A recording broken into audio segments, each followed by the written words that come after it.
Who was your trainer at the time? Joe Di Maria, Italian. He taught me a lot. You know, he showed me what boxing is. He said, you want to get up there, you got to run, you got to respect the law of boxing. Don't play around. That's one thing. No cheating with women. 2, make sure you're running every day. 3, make sure you're doing the right thing and respect people. What was your training regimen like? I don't know. I let people judge that, you know? I mean, did you run 5 miles a day, 10 miles? Oh, no. Well, I did. I ran I took a watch with me, and I used to run in Central Park, the reservoir. That's a long round. That's around 2 or 3 miles around. I used to run that backwards highway, you know, take my time, do it. Make sure you don't hurt yourself running either. You got to know what you're doing, you know? I took my time, I did everything right. Plus, God gave me a gift. Because when I was a kid, I was fighting in the street. I kick ass. Did you lift weights? No. No. I used to be a little bit this, a little just for my hand. And they say I couldn't break a egg, but I got almost 40. I got 13, 15 knockouts. So why was weightlifting taboo at that time? Well, weights, I say the weights is good because it's giving you strength, you know what I mean? Plus, if you're doing the right thing, you're not cheating with women, weights will put you stronger. It makes you get hit, you can take it, you know? That's what the weights is. But don't weights, that ties you up too much. So what's the benefits of not cheating with a woman? Because I hear that a lot. Oh, in boxing, a woman will destroy you when you're fighting. Like if you got a fight coming up, you're fighting a tough guy, like a Durant, and you're gonna come do sex 2 or 3 days or 4. You cheat this week, you cheat the other week, and when you got to fight, you say, damn, I don't got that streak, you know? That's why they say don't play with women when you're fighting. Just keep away. What amount of time should you keep away from women? When you sign a contract. So we're saying 3, 4 months, 5 months? 3? No, that's too much. Around 2 months. If you got to fight for 2 months, you can't do nothing for 2 months. You know? Sometimes you get dreams, you think you're doing it, you come out. But that's natural. It's not the same when you're doing it.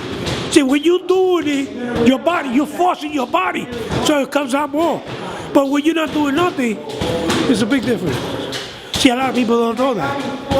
See, my experience talks is I've been doing this ever since I was 15, 14 years old, you know what I mean? So that's why, if you look the way I talk to you, you look, that I look like I'm a punch drunk? Nope. No, I talk to you clear. Yeah. So that's why Muhammad Ali was like that way too, right? Carlos Ortiz was that way too. Never got hit that much. I mean, we get hit. We didn't say we don't get hit, but less hit. You know what I'm saying? It's not the same thing when you take an egg and you smash it, you see a smash. Right. So when you see a guy don't get cut a lot, don't bruise a lot, I mean, that guy's a good fighter. Go all the way there. Right. You learn one thing of it. If you can learn it, from this ball, go this skinny, look, sting you. Every time it goes, that means your vision, your thinking, and you're doing good. But if you got it out here going like this and you're doing this, you're not doing nothing but the ball. So what's the purpose of the double end bag, and how should you use it to slip? Well, the slip when you hit it, boom, you make sure it goes all the way.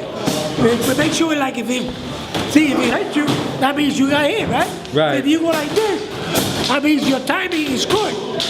Okay, so you don't slip way far back. Yeah, you gotta weave. The same thing like if I throw a punch at you.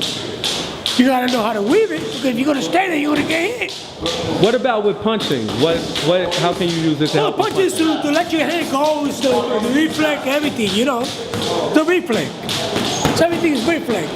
For punching, timing, looking around, moving, that's good for that. A lot of people just hit it, they just sticking. Look, what I'm doing wrong there. Look, they look like I'm doing it right? No, it ain't right. You're not slipping. Well, thank you. That's why I say. What about the left hook to the body? Can you explain? Well, that's the part. Well, the body is when a guy throws a right hand, it's 2 ways to do it. Okay, it's 2 ways. When a guy throws a jab, you move. Okay, see, this is the back, right? When you're gonna do a body shot, the guy throws 2 ways. You throw a jab, Well, he throws the right hand because the right hand going to go this way. So when it goes this way, I go this way. See, right there, I got two shots: the hook and the body shot. So I go first. What? See? Then when I come for the hook, see where I'm at? I'm this side with my block. I don't go. Look how straight you. If you throw right, you see, you're too straight. No good. That's the amateur way. So when you throw your hook, you move your head off to the... You gotta move your side.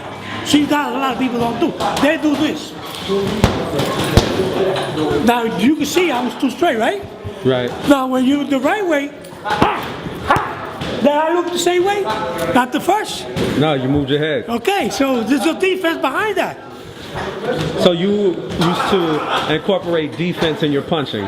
You always gotta have a defense. Something after when you do something. If I'm gonna throw a punch, no defense, I'm a dead man. Because I'm taking a shot, but they might hit me back.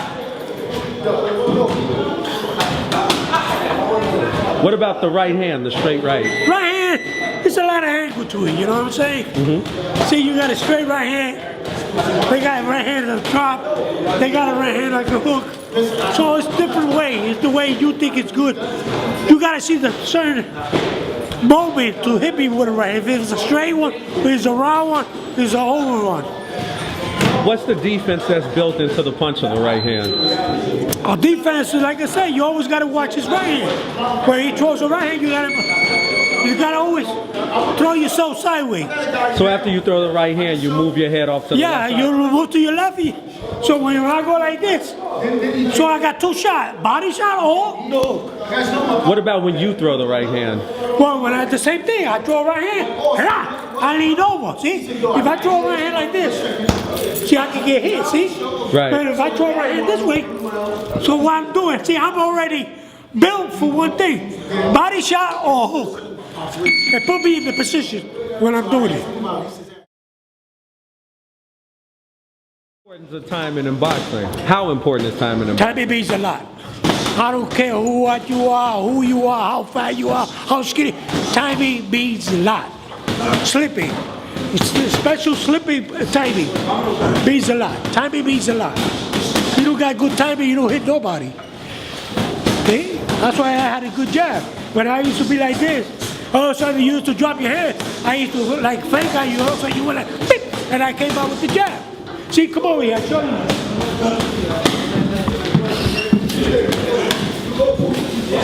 See? When it comes to a jab, see? My jab is always there. But you know who's that? He's in the Hall of Fame too. I can't see. That's Bill Fernandez. I beat him. He was undefeated. He's over there in the Hall of Fame too. See, that's me. See, you see my name, Viruet 10 rounds. He was undefeated. See, they put him in the Hall of Fame. Come here. See, that's him right here. See? Yeah, I didn't used to beat anybody. I beat a Hall of Fame fighter. You know? See? He was undefeated when I beat him. See, that's to show you. How does a fighter work on his timing? Well, timing is like I told you. You practice with people throwing punches at you. You gotta have a heart to, like throw a punch at me. Practice. You got hit, you got hit. But that's the name of the game. It's how you use your vision, how you use your timing. Don't be scared because a punch comes. If you're gonna go like this or close your eye, you're a dead man. So is it more, would you say someone should slip to the inside of punches or stay on the outside? Both. Because I fought Bambi. And I'm the inside, and you saw me slipping punches. So you gotta know both, not once. It's not only fall. Sometimes I may clinch with you, whip, I'm in there, you make me, I make him in. That's slipping, you know? I'm getting famous here. So I noticed you have on the PR hat. Tell us about the Puerto Rican boxing heritage. Well, I look at boxing. Boxing made it around even since I was a kid. My father was alive. And, boxing was nothing but a rough fight, It's the same thing like fighting in the street. If you got good skill, ain't nobody gonna touch you. Who are some of your favorite Puerto Rican fighters? Carlos Ortiz. And now the Spanish, I look like Bael Laguna from Panama. Bael Laguna was a better fighter than Durant. Had a lot of skill, a lot of boxing, had a lot of tricks on you, you know? He beat Carlos Ortiz. Carlos Ortiz came back and beat him twice. So, you know, a lot of good fighters. Gomez, so we had Serrano.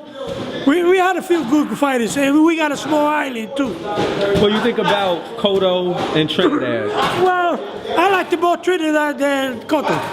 Because they're more different boxing. Cotto had a little bit slugging, like a little, I don't know. His style, I never liked it. Let's put it that way. For me, to fight. Why do you think there's so many great Puerto Rican fighters? Like you said, it's a small Hungry. island. We hungry. When you're hungry, you make yourself fight. It's good. Explain. Well, you know, you come from the low down, you know, and you're hungry. And so they say you gotta do one thing. You gotta go rob people, or you gotta do a sport to make a living. And that's what I did, you know. I didn't do the bad thing, I did the right thing, you know. In future, when I get old, people know who I am. And they still know who I am because they look at the internet, and when I show them this, they look at me like that, 15-round fighter. Who's a 15-round fighter in here? Nobody, only me. So, too much skill. What was it like training for a 15-round fight? You don't want to know about it. Very hard, eh? You got to make sure you're doing the right thing. You got to make sure you're not doing sex. You got to make sure you're coming every day here. You got to make sure you get your boxing. I mean, it's a lot of things to it, you know what I mean? And respect. So what was a typical day like? A typical day, it was a day like any better day. You had to do the right thing, you know? Well, when you're in camp, explain. You wake up at what time? Well, we used to get up at 6 o'clock in the morning. Get up, watch your tea, and run. Come back, do your little exercise, stomach way. Take a shower, eat something, go back to bed, rest. By 1 or 2 o'clock, go back to the gym. That's every day a day. And the second time you went back to the gym, was that to exercise or to spar? Same thing. If you got a fight coming up, you got to box every day, 6 days a week. So you sparred 6 days a week? Yep. And what was your diet like at that time? Well, you got to make sure you eat, if you're heavy, you got to eat fish sometime. A lot of lettuce, tomatoes, vegetables. You know, it's all how you keep your weight. Were you able to eat 3 meals a day, 1 meal a day? No, I ate my meal. I ate my breakfast. I ate my lunch once in a while. And I ate my dinner. Come over here. When I came to back, I wasn't like this. I was see, look at my skin. Well, how I look? Tucked in, yeah. I'm bent. My chin is down too, right? But if I'm like this, they look the same? Nope. That's when you're a dead man. See? That's what I say. Well, now that I don't know how to cut a ring. You got to learn how to cut a ring too. If you don't know how to cut a ring, you're a dead man. Because a ring is easy. All I got to do is follow you, make sure you go to my right, and I'm gonna spec you with these kind of punches when you don't spec. Another thing that I see is lacking in this era is the left uppercut. I don't see people use the left uppercut. It's never good because a lot of people, they don't use the left uppercut because they're looking for the body right here. See, the left uppercut is very hard sometimes to hit it. But the real punch for uppercut is the right hand, it's not the left hand. See?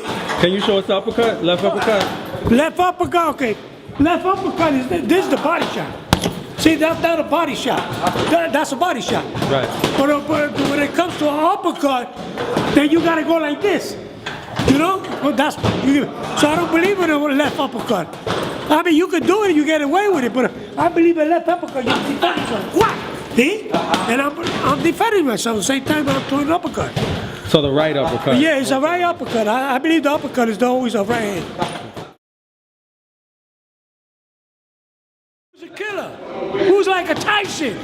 People don't look at that. People don't respect that. What I did to him. How many people could do what I did to Durant? Nobody. Not even Sugar Ray could have did what I did. Sugar Ray fought in the welterweight. And the first time, look what he did. He lost. And the second one, Durant gave it to him. No mas. Because he didn't fight. When you fought him, he is at his prime, though. At his best. At his best. Lightweight. At his best. I fought him when he was 25 years old. And I fought him when he's 27 years old. We had the same age, so it's nothing different. What made it so easy for you? God gave me a gift. Nobody take away from it. When God gives you something, it's like Muhammad Ali. God gave him a gift to play with these guys. It's like a computer know how to play with you. So that's the way I was. I was a very clever fighter and a champion fighter. Because I had quality from the beginning. Even from the Golden Glove, I won it right away. When I fought guys that had 30 fights or 25 fights, I didn't have none honey card in it. And I still beat them. I can show you what quality I had. A lot of people don't get that. You know, God give you a gift. That's what I say. What'd you do to get some gold from Duran though? Because he was knocking dudes out. You fought him. Hey, I didn't say, you know what? I look at my brother. My brother is the hardest fighter around. A lefty. No, it's not a righty, he's a lefty. And we used to box. People used to look at us. They said, these are brothers? Hey, when it came to training, we had to fight the right way. We had to train hard. So we did it. When we fought there, the amateur didn't want to fight us. We had to fight each other. Plus, I had to fight professionals. And that's what made me best and better. And I did what I had to do. Be a winner. Hall of Fame. Like in those days. Oh, it was hard boxing, man. It was hard. You had good quality fighters. You had a lot of professionals.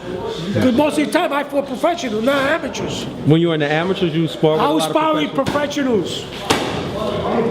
That's what made me better and better. I trained with Camp Buchanan. I trained with Carlos Ortiz. Best lightweight in the world. He said, you good. And I trained with Edwin Griffin.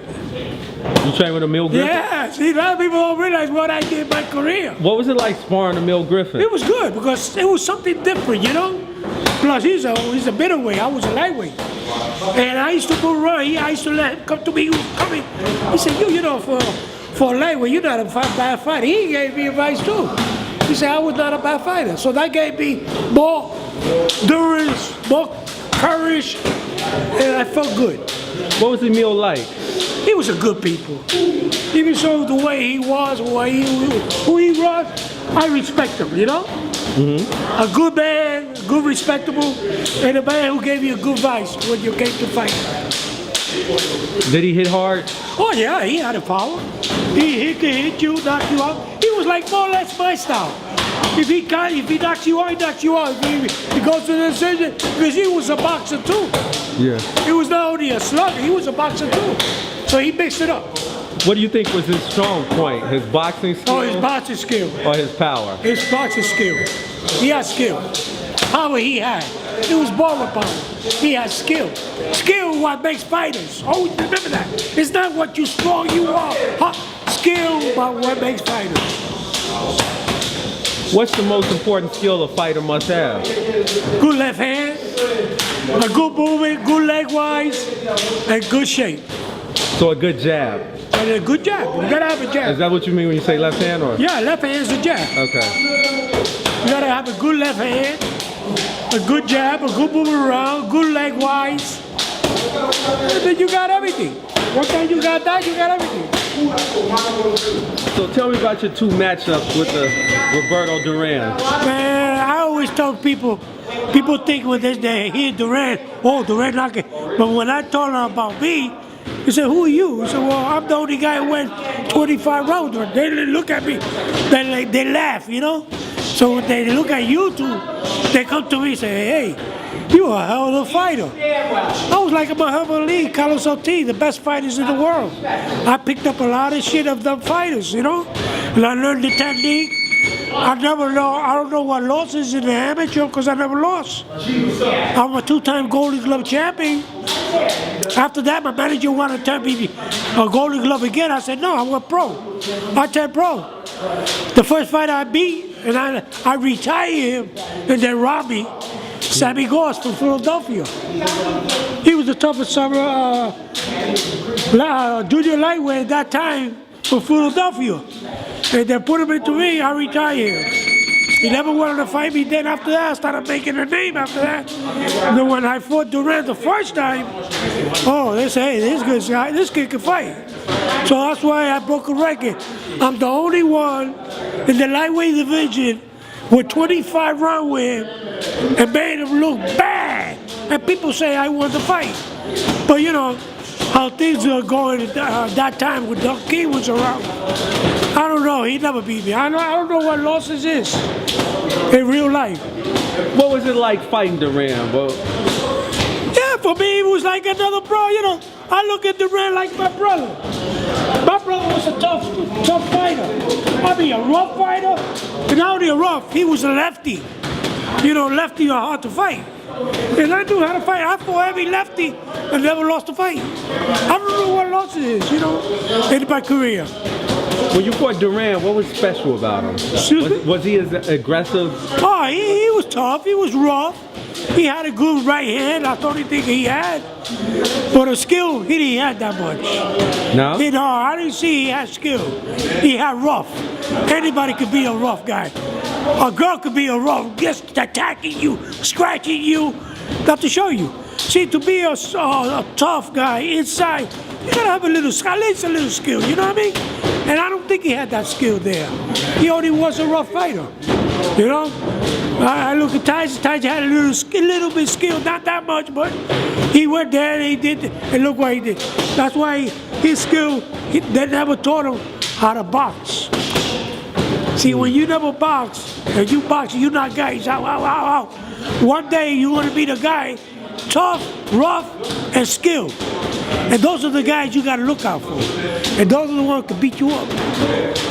So what was your era like when you was coming up? Who was around at that time? Well, everybody. It was Muhammad Ali, Carlos T. It was a lot of good fighters at that time when I was coming up. Sugar Ray was around.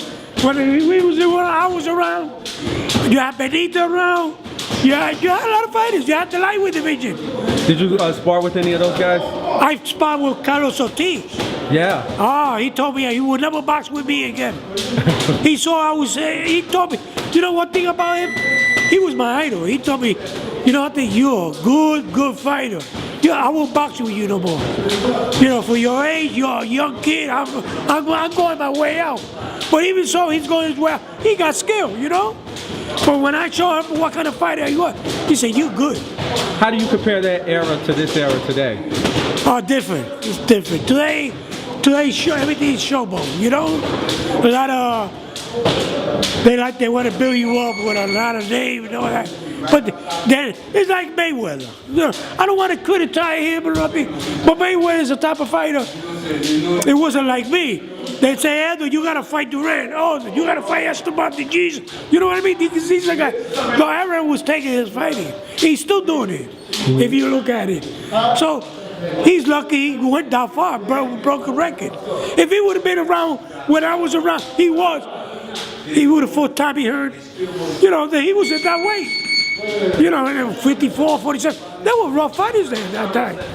Who would you say was the best fighter of that time?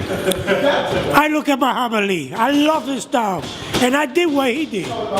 If he could do it, what I can't do it. It only takes heart, it takes skill, and smartness. That's what I had. That's why, if you look at my record, you don't see that many knockdowns, you know? Hey, who beat me? If you look at my record, I got a record and say, damn, this guy got a lot of wins. Like I told you, I don't know what losses is. Only the last one that I had to fight was Rosario. I couldn't make the weight. And I lost because of that fight. But that's the only one. But really, they didn't put it. He's a young kid that was pushing him. And then that's what they did. They used me, and I lost. But real life, my weight, I don't know if I know. I don't know who could have beat me in my lightweight division. Because in the lightweight division, I came to be #1 in the world. Boom Boom City, Shannon O'Grady, Pryor, O'Grady. You had all these lightweight, they were all scared of me. Aguayo, they were all scared of me. Aguayo got beat by Bilomar Fernandez. I beat Bilomar Fernandez when he was undefeated. Not to show you how rough I was at my time. The fact that Canelo tests positive for clenbuterol. Oh, no, you know, I've been doing this for 50-something years, and when you do get caught by steroid, you are suspended. I don't give a shit. They even might take the belt away from you. But nowadays, they're doing a lot of things. They don't want to they don't want to suspend him. They don't want to take his belt. So what are we doing? Boxing is going crazy. If you was his opponent, would you still fight him if you were Triple G? Well, hey, if the buddy's right, I'll fight him anyway. But that ain't the point. The point is, you got to be clean. Boxing has got to be clean. You can't be with a steroid and say, oh, you're still going to fight. But that's not fair. Because I could do that too.